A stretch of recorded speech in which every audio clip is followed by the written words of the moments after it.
आपका मेरे चैनल भक्ति का ज्ञान में हार्दिक स्वागत है। ओम नमः शिवाय।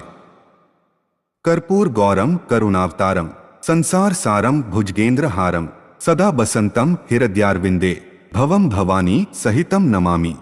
अर्थात जो कपूर जैसे गौर वर्ण वाले हैं, जो करुणा के अवतार हैं, जो सारे संसार के सार अर्थात सारे संसार को आश्रय प्रदान करने वाले हैं, जिन्होंने भुजंगों अर्थात सर्पों को अपने गले में हार बनाकर धारण किया है, वे भगवान शिव माता भवानी सहित मेरे हृदय में निवास करें। माता भवानी सहित भगवान शिव को मैं प्रणाम करता हूँ। जय भोलेनाथ।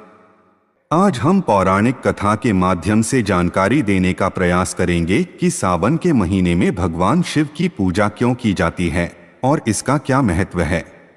इस संदर्भ में पहला प्रसंग शिव महापुराण से आता है, जिसका वर्णन हम अपने पिछले भाग में कर चुके हैं कि देवताओं और राक्षसों के द्वारा समुद्र मंथन किया जाता है, जिसमें कालकूट विष निकलता है और भगवान शिव उस विष को अपने कंठ में धारण कर लेते हैं और विषपान करने के कारण भगवान शिव का ताप अत्यधिक बढ़ जाता है।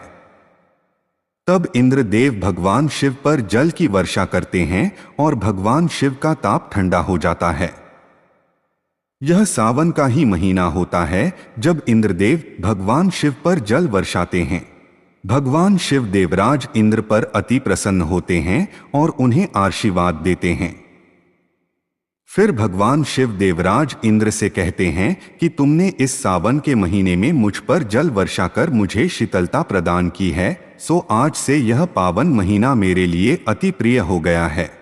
अतः जो भी भक्त इस पावन महीने में मुझे जल अर्पित करेगा उस पर मेरी अतिविशेष कृपा रहेगी।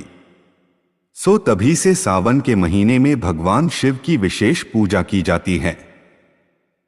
वैसे तो ज्येष्ठ और आषाढ़ के महीने में भयंकर तपिश के कारण पृथ्वी का ताप बढ़ जाता है और सभी प्रकार के जीव जंतु गर्मी बढ़ने के कारण परेशान हो जाते हैं। फिर सावन के महीने में भगवान इंद्र वर्षा करते हैं, जिससे कि धरती पर रहने वाले सभी प्रकार के प्राणियों और जीव जंतुओं को बहुत शांति मिलती है और वे प्रसन्न हो जाते हैं और भगवान इंद्र की जय जयकार करते हैं।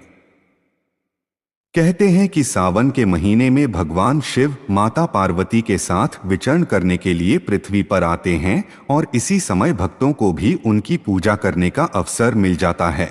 इस संदर्भ में दूसरा प्रसंग भी शिव महापुराण से ही आता है कि जब माता सती के पिता प्रजापति दक्ष ने अपनी राजधानी कनखल में एक विराट यज्ञ का आयोजन किया, लेकिन उन्होंने अपने जमाता शिव और पुत्री सती को यज्ञ में शामिल होने के लिए निमंत्रण नहीं दिया।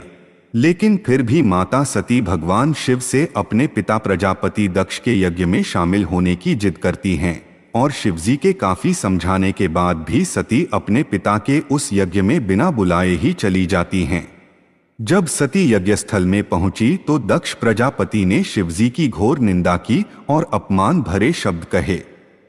इस पर माता सती को अत्यंत दुख हुआ और उन्होंने हर जन्म में भगवान शिव को अपने पति रूप में पाने की इच्छा रखते हुए अपने आप को यज्ञ कुंड में समर्पित कर दिया और अपने प्राण त्याग दिए। इसके बाद शिवगण यज्ञ को तहस नहस कर देते हैं और भगवान शिव को प्रजापति दक्ष पर अत्यंत क्रोध आता है और वे त्रिशूल से उसका धड़ अलग कर देते हैं। उसके बाद काफी कुछ घटना घटित होती है, जिसका वर्णन हम आने वाले समय में करेंगे। फिर कुछ समय पश्चात पर्वतराज हिमालय और रानी मैना के घर माता सती का दूसरा जन्म पार्वती के रूप में होता है। पार्वती भगवान शिव की बहुत भक्त थीं और जब पार्वती युवा हुई तो उन्होंने भगवान शिव को अपने पति के रूप में पाने के लिए घोर तपस्या की। कई वर्षों की घोर तपस्या करने के बाद सावन के महीने में भगवान शिव पार्वती पर प्रसन्न होते हैं और उन्हें दर्शन देते हैं। पार्वती की घोर तपस्या से प्रसन्न होकर भगवान शिव ने पार्वती से वर मांगने के लिए कहा। इस पर पार्वती ने भगवान शिव से कहा कि हे नाथ, मैंने आपको पति रूप में पाने के लिए ही तपस्या की है। अगर आप मेरी तपस्या से प्रसन्न हैं और मुझे वरदान देना चाहते हैं तो मुझे वरदान दें कि मैं जन्म जन्मांतर के लिए आपकी पत्नी बनूं और पति के रूप में मैं आपकी सेवा करती रहूं। इस पर भगवान शिव पार्वती के वर मांगने पर अति प्रसन्न होते हैं और पार्वती को मनवांछित वरदान देते हैं और अपनी पत्नी के रूप में स्वीकार करते हैं। फिर भगवान शिव पार्वती से कहते हैं कि जिस प्रकार तुमने तपस्या करके सावन के महीने में मुझे प्राप्त किया, उसी प्रकार अगर कोई अविवाहित कन्या सावन के महीने में जल से अभिषेक करके चंदन और कुमकुम का लेपन लगाकर मेरा पूजन करेगी तो उसको भी मनचाहे वर की प्राप्ति होगी।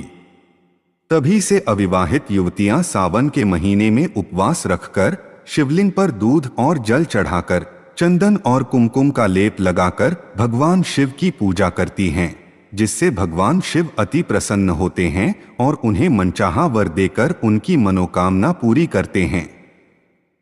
वैवाहिक महिलाएं और पुरुष अपने दाम्पत्य जीवन को सुखमय बनाने के लिए, संतान प्राप्ति के लिए, घर में आने वाले कष्ट रोग इत्यादि को दूर करने के लिए, व्यापार व नौकरी में आने वाली बाधाओं को दूर करने के लिए और विद्यार्थी अपनी अच्छी शिक्षा प्राप्ति के लिए सावन के महीने में उपवास रखकर भगवान शिव को जल अर्पित करके पूजा अर्चना करते हैं, जिससे कि भगवान शिव और माता पार्वती बहुत प्रसन्न होते हैं और अपने भक्तों की मनोकामनाएं पूर्ण करके उनके जीवन को सुखमय बना देते हैं।